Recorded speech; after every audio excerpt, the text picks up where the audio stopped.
हाँ जी बेटा जी, तो कैपिटल गेन की रिवीजन को और आगे बढ़ाते हैं। लास्ट टाइम एग्जाम्पशंस देख रहे थे तो उसमें हमने 54 और 54B कर लिया था। अभी 54D पहले नहीं कर रहे क्योंकि उसमें कंपलसरी इक्वेशन की बात होनी है, तो पहले कर रहे हैं 54EC। 54EC जी एग्जाम में काफी बार यूज होने वाला सेक्शन है। अगर आप स्कैनर में भी देखोगे तो क्वेश्चन काफी आते हैं और कंपैरेटिवली इजी है, ज्यादा कंडीशंस नहीं है।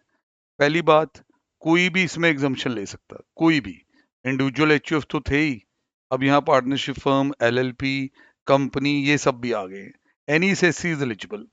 करना क्या है, there should be a transfer of long term capital asset being land, building और बोथ। अब यहाँ समझने की जरूरत है कि रियल एस्टेट की बात हो रही है, पर ये नहीं कहा जा रहा कि कमर्शियल होगा या रेजिडेंशियल होगा। तो अगर आपने शॉप भी बेची है, शॉप, रेजिडेंशियल हाउस नहीं, शॉप बेची है आपने, तो भी आप 54EC में आ सकते हैं।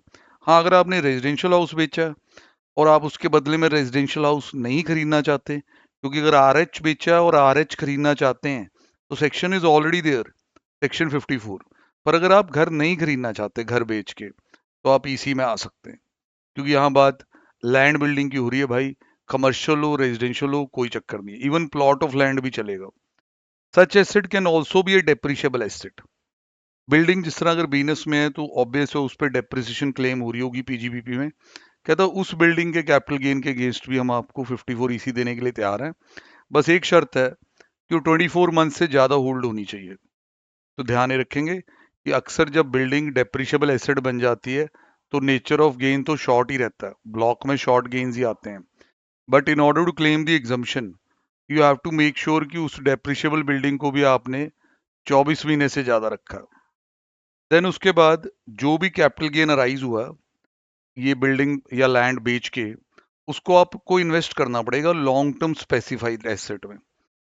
इस टेक्निकल वर्ड का मीनिंग बॉन्ड्स है। भारत सरकार के कुछ स्पेसिफाइड बॉन्ड्स हैं जो आपको खरीदने होंगे, तो 54EC मिल जाएगा। अब उन्होंने बताया हुआ कि स्पेसिफाइड बॉन्ड वो होते हैं जो रिडीमेबल आफ्टर 5 years होंगे। इन्हें इशू करने वाला या तो होगा NHAI, 54EC का नोटिफाइड बॉन्ड इशू करेगा national highway authority of India, या रूरल इलेक्ट्रिफिकेशन पावर कॉरपोरेशन जिसे RECL कहते हैं, या जी PFC, या Indian rail finance corporation IRFC। ये सारे नाम अपने शॉर्ट नोट्स में तैयार कर लें। देन उसके बाद जी हुडको भी आ रहा है, उसके बाद जी आपका IREDA भी आ रहा है। ये सारी कंपनियां शेयर मार्केट में भी काफी हिट है, थोड़ी सरकारी कंपनियां भाई, तो ध्यान रखना, कई बच्चों को तो इसके नाम वैसे ही पता होते हैं। लिस्ट बना लेना, NHI, RECL, PFC, IRFC, हुडको, देन IRDA। ये बॉन्ड्स आपको खरीदने हैं। अब ये बॉन्ड खरीदने के बाद लॉक इन पीरियड यहाँ भी है, आपने इन्हें ट्रांसफर नहीं करना, कन्वर्ट नहीं करना, इनको गिरवी रख के लोन नहीं लेना 5 साल तक, जो कि इनका मेच्योरिटी पीरियड है। सर बॉन्ड खरीदने कितने टाइम में? सर वो थोड़ा जा आपको ये आगे बताएगा। मेरे हिसाब से विद इन 6 मंथ्स, या तो मेंशन, हाँ ये आ गया होगा विद इन 6 मंथ्स, सॉरी। तो आपको 6 मंथ्स के अंदर खरीदने हैं। कहने का मतलब, जैसे आपने प्लॉट ऑफ लैंड बेचा, लॉन्ग टर्म था, आपने बेचा यहाँ 5/5/2025 को, तो यहाँ से जी 4 6 महीने ऊपर ऐड करें, 11, यहाँ तक आपको खरीदने पड़ेंगे। विद इन 6 मंथ्स खरीदने पड़ेंगे भाई। इसमें कोई CGAS वगैरह नहीं होता। बॉन्ड आए हुए हैं, विद इन 6 मंथ्स आप खरीद लो, आपको 54EC मिल जाएगा। अब आप खरीदना चाहते थे, लेट हो गए हैं भाई, नहीं मिलेगा। या आप जब खरीदना चाहते हैं, ये सरकारी कंपनियां उस वक्त 54EC के बॉन्ड इशू ही ना करें, तो नहीं मिलेगा। ठीक है जी, ध्यान रखना जरा, 6 महीने के अंदर खरीदना है। देन उसके बाद जी कितनी एग्जम्पशन मिलेगी? सर कैपिटल गेन या amount invested in bonds which ever is less. मतलब अगर आपके कैपिटल गेन 23 लाख रुपए का है और आपने बॉन्ड्स में 15 लाख ही लगाया है, तो एग्जम्पशन 15 लाख की होगी। अब यहाँ सरकार ने शुरू से एक कैपिंग रखी है, क्योंकि अब कॉरपोरेट के पास गेन आ जाएगा, उसने भाई 3-4 करोड़ के बॉन्ड्स खरीद देने हैं, तो इतना नहीं, इस सेक्शन का जो दिल है इतना बड़ा नहीं है। एक कैपिंग है जी बड़ी इंटरेस्टिंग, वो सुने।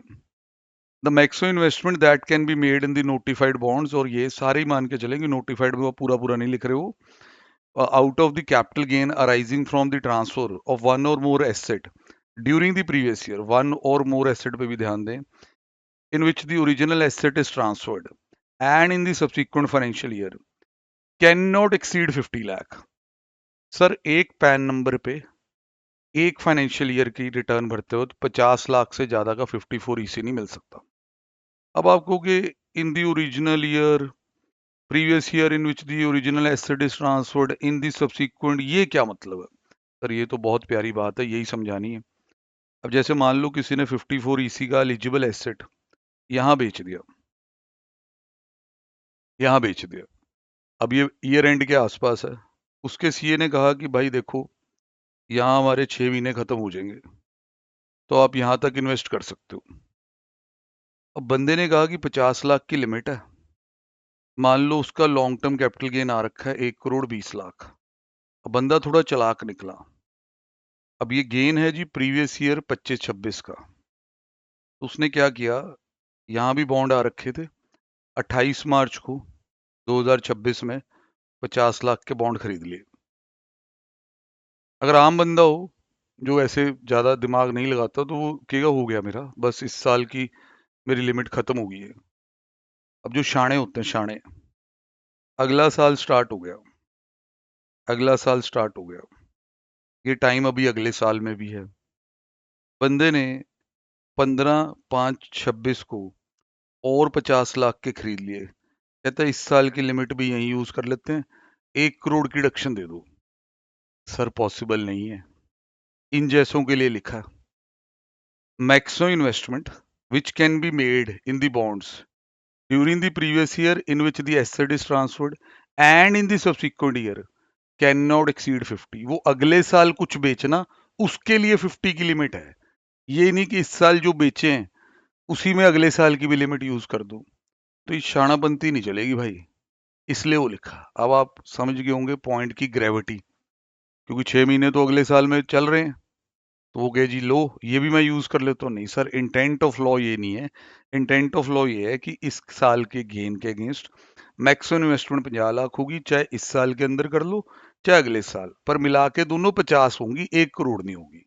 ये मुन्ना पॉइंट समझना आपने। बाकी अगर आप कंडीशन की वॉयलेशन कर देते हो तो जो भी कैपिटल गेन आपने पहले इस सेक्शन में एग्जाम्प्ट करवाया वो आपका डीम्ड एलटीसीजी बन जाएगा ईयर ऑफ वॉयलेशन का। बाकी जी इलस्ट्रेशन नंबर 12 यहाँ देखते हैं, यहाँ कहता है जी कैपिटल गेन है 75 लाख रुपए का, बिल्डिंग बेच के आया है 1/5/25 को, कहता है ये एग्जाम्प्ट हो जाएगा अगर इसको चक के हमने एनएचआई में लगा दिया। नहीं सर, ये 75 लाख एग्जाम्प्ट नहीं हो सकता, लिमिट कितनी है 50 लाख, तो ध्यान रखना होगा जी। बाकी यहाँ पे उन्होंने दोनों को रिवाइज भी करवाने की कोशिश की है, ये देखें 54 और 54 ईसी, यहाँ घर खरीदने होते हैं भाई, मैं तो कहूँगा इधर ही आओ, यहाँ इन्वेस्ट करना होता है इन बॉन्ड्स में, यहाँ 6 महीने का टाइम मिलता, कैपिंग यहाँ 50 लाख की होती है। तो ध्यान रखना कि इवन घर बेच के अगर आपको घर नहीं बनाना है या आपने घर भी बना लिया और अभी भी आपका गेन बचा है तो आप 54 ईसी में भी आ सकते हैं, 50 लाख तक की एग्जम्पशन वहां भी है। अच्छा पॉइंट है, ध्यान से। अब अगर किंग ऑफ एग्जम्पशंस कहा जाए, मतलब कि जो एग्जम्पशंस में सबसे तगड़ा सेक्शन है, दैट इज 54F ऑलवेज। भाई इसका जो कैलकुलेशन है वो थोड़ा टेक्निकल है, लोग इसमें गलतियां भारी भरकम कर देते हैं। फिर से बात आ गई कि इन्वेस्ट करो रेजिडेंशियल हाउस में। अब आप इतना एंटिसिपेट कर सकते हो कि हाउस बेच के ये सेक्शन हाउस खरीदने की बात नहीं करेगा, क्योंकि वो बात ऑलरेडी हो चुकी है 54 में। अब ये कहेगा anything other than residential house आपने बेचा, लॉन्ग टर्म कैपिटल गेन आया और आपने बदले में रेजिडेंशियल हाउस खरीदा, तो 54F के द्वार खुल जाएंगे। यहाँ पे फिर से कम ही लोग एलिजिबल है, वही जो हमेशा होते हैं, इंडिविजुअल एचयूएफ। बेचना क्या है, कुछ भी बेच दें लॉन्ग टर्म में, गोल्ड बेच लें, शेयर बेच लें, समझ रहे हैं कि नहीं, प्लॉट बेच लें, शॉप बेच लें, रेजिडेंशियल हाउस नहीं होना चाहिए, लॉन्ग टर्म एसेट होना चाहिए। प्लॉट रेजिडेंशियल भी चलेगा, हाउस नहीं चलेगा। टाइम पीरियड हाउस खरीदने का सेम है, मैं रिपीट नहीं कर रहा। आपको हाउस खरीदना है तो 1 साल पहले या 2 साल के अंदर, बनाना है तो अगले 3 साल में बनाना होगा। टाइमली इन्वेस्ट ना कर पाए, सीजीएस में पैसा डालना होगा। यहाँ पे भी 10 करोड़ से ज्यादा का फायदा नहीं है। पर बातें इधर उधर की करने से पहले हम इसकी एग्जम्पशन पे गौर कर लेते हैं, फिर इधर आ जाएंगे। सर ये सेक्शन ऐसे चलता है सर, अब ध्यान से देखना। जैसे पेपर में आए कि किसी ने जी गोल्ड बेचा, अब उसकी फुल वैल्यू कंसिडरेशन 1.5 करोड़ थी, अब उसकी जो कॉस्ट ऑफ एक्विजिशन थी, मान लो जी वो 1 करोड़ 20 लाख थी। लंबे समय के लिए रखा था, लॉन्ग टर्म कैपिटल गेन आ गया 30 लाख रुपए का। अब वहां वो बंदा कहे कि मैंने ना, प्रोवाइडेड अभी जितना आपने सुना उस हिसाब से चलें कि मैंने जी रेजिडेंशियल हाउस खरीद लिया, हम ये मान के चल रहे हैं वो एलिजिबल है इस सेक्शन के लिए। तो 54F की एग्जम्पशन ऐसे है बेटा, सबसे ट्रिकी एग्जम्पशन है इसकी। Exemption under 54F is LTCG divide by net cell into amount invested in residential house. तो अगर मैं यहाँ कहूँ जी LTCG 30 लाख का, सेल है जी 1.5 करोड़ की। अब अगर इस 30 लाख रुपए के गेन को बचाना है, पिछले सेक्शन में जाओ, अगर ये 54 का केस होता, वो कहता जी बस आप 30 लाख का घर खरीद लो। अगर आपकी 54B होती, वो कहते बस आप 30 लाख की जमीन खरीद लो। ये सेक्शन कहता है कि बेटे अगर ये एग्जम्प्ट करवाना है तो इन दोनों को मिलना होगा, जितना पैसा आया है उतना हाउस में लगाना होगा। तो अगर मैं यहाँ हाउस सिर्फ 30 लाख का खरीद के लाता हूँ, ताई मैं जान के करा रहा हूँ भले, तो मेरी एग्जम्पशन सिर्फ 6 लाख रुपए की आई है बेटा। ये है खास बात इसकी, इसको ऐसे ये गलत होता। भाई ये कहता है कि आपका जो LTCG है वो सारा का सारा मैं तो एग्जम्प्ट करूंगा अगर आप सारा पैसा लगाओगे, सिर्फ गेन नहीं। अब अगर मैं यहाँ पूरे 1.5 करोड़ लगाता हूँ तो आप देख सकते हैं कि एग्जम्पशन पूरे 30 लाख की आएगी। पहले तो ये बात है बेटा। तो अमाउंट ऑफ एग्जम्पशन मैं आपको दिखाई देता हूँ। पिछले सेक्शनों में cost of the new asset को LTCG वगैरह से कंपेयर किया जा रहा था, यहाँ नेट सेल कंसिडरेशन से कंपेयर किया जा रहा है। कह रहे हैं कि अगर cost of the new house net sale consideration से ज्यादा हुआ तो पूरा गेन ही माफ हो जाएगा, और अगर कम हुआ तो ये फॉर्मूला लगवा लेना बेटा, मैं अपने स्टाइल में लिख पाऊंगा। LTCG divide by net cell into amount invested. हमने ये फॉर्मूला तब लगाना है जब हमें दिख जाएगा कि नेट सेल पूरा इन्वेस्ट नहीं हुआ होगा। ठीक है जी। यहाँ भी एक पंगा है ज्यादा अमीरों के लिए कि अगर आपने नया घर 10 करोड़ से महंगा खरीद लिया तो भाई एग्जाम्पशन कंप्यूट करने के लिए यहाँ 10 करोड़ ही काउंट होगा। NSC तो जितना मर्जी आया हो, पर 10 करोड़ से ज्यादा का घर ये काउंट नहीं करते, ना 54 में ना 54F में। इस बात का खास ध्यान रखना जरूरी है।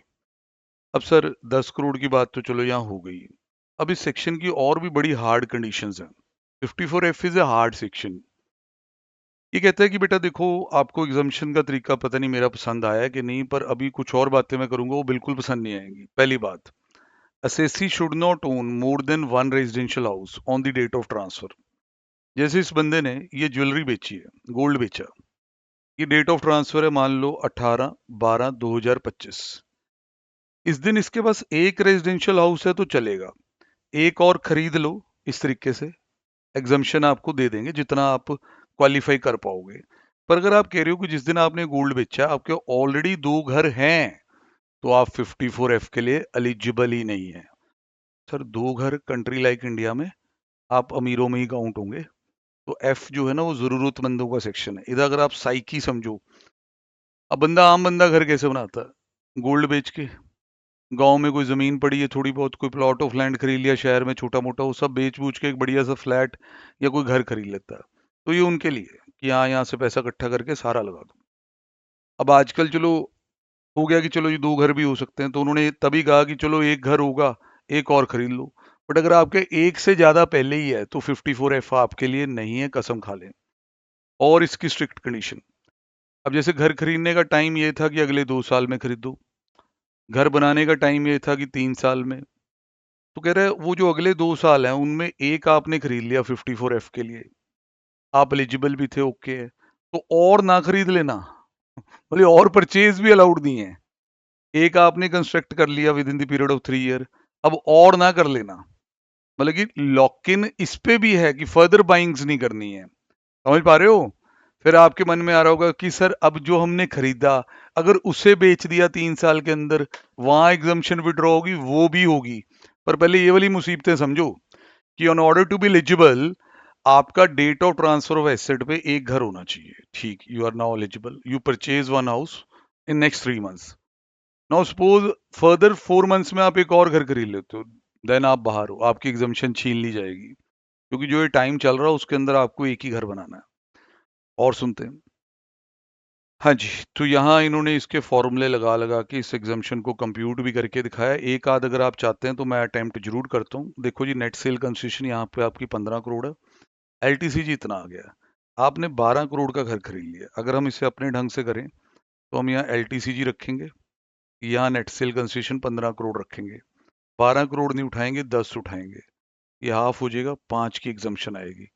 घर आप कितने का भी खरीदो वो आपकी इच्छा है, एग्जाम्पशन 10 करोड़ से मैक्सिमम कंप्यूट होती है।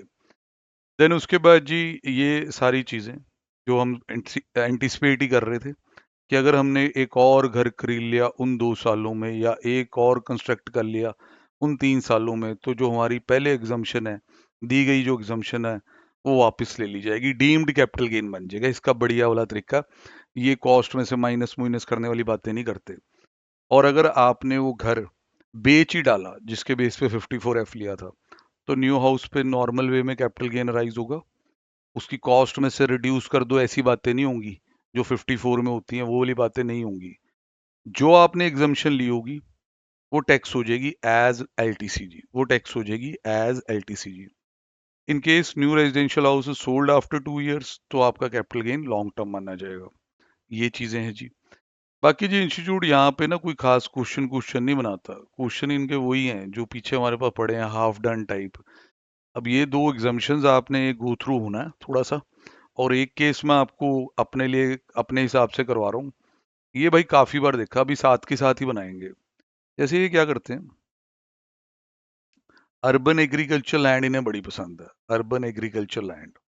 जैसे मैं एक रैंडम केस बना रहा हूँ, कॉस्ट ऑफ एक्विजिशन 50 लाख है, ये कुछ 2014-15 की परचेज है, तो इसको फुल वैल्यू कंसिडरेशन अभी 2.5 करोड़ रुपए में बेचा गया है, 2.5 करोड़ रुपए में बेचा गया आपके ईयर में। अब यहाँ ये कहते हैं कि भाई देखो, इसको बेचने के बाद कुछ ही दिनों में बंदे ने एग्रीकल्चर लैंड खरीद ली, सॉरी, एग्रीकल्चर लैंड, तो ये आप रख लो 70 लाख की खरीदी। फिर ये लिखते हैं क्वेश्चन में, बंदे का कोई घर नहीं था ताकि बच्चे का 54F फोन हो जाए, और उसने एक रेजिडेंशियल हाउस भी खरीद लिया, उसने एक रेजिडेंशियल हाउस भी खरीद लिया 1 करोड़ 20 लाख का। अब देखते हैं कैसे सॉल्व करना। देखो जी, एफवीसी में तो 250 लाख आएगा, फिर इंडेक्स तो अब होता नहीं है, कॉस्ट ऑफ एक्विजिशन तो आपकी 50 लाख ही काउंट होगी, ये 2 करोड़ आपका एलटीसीजी आ गया।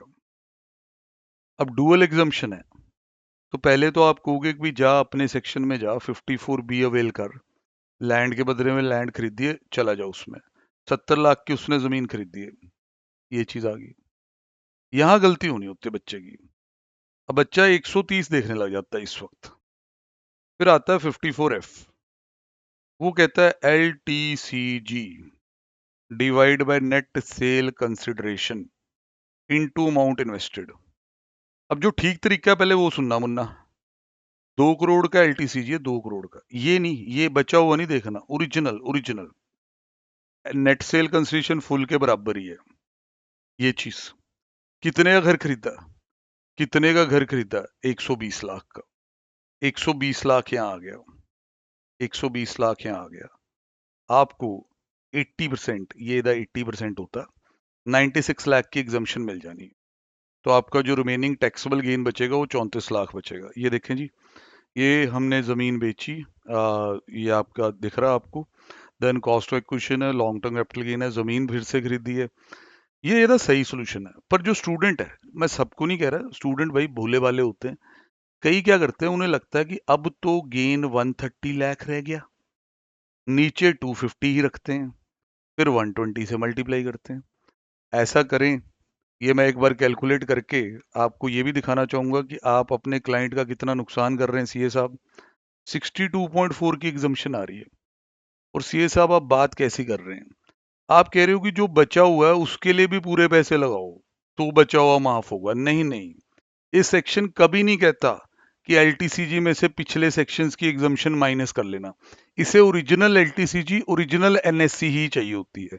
ये प्लीज नोट कर लेना कि in case of multiple exemption आपको original LTCG upon original NSC ही करना है इनटू अमाउंट इन्वेस्टेड। जिन्हें समझ आ जाएगा वो कमेंट बॉक्स में जरूर लिख देना कि सर मल्टी एग्जाम्पशन वाला समझ आ गया, हाथ से बना के देख लिया। नोट कर लेना। बाकी जी अगले लेक्चर में वो जो पेंडिंग क्वेश्चन पड़े हैं हमारे उन्हें देखते हैं। डन है जी।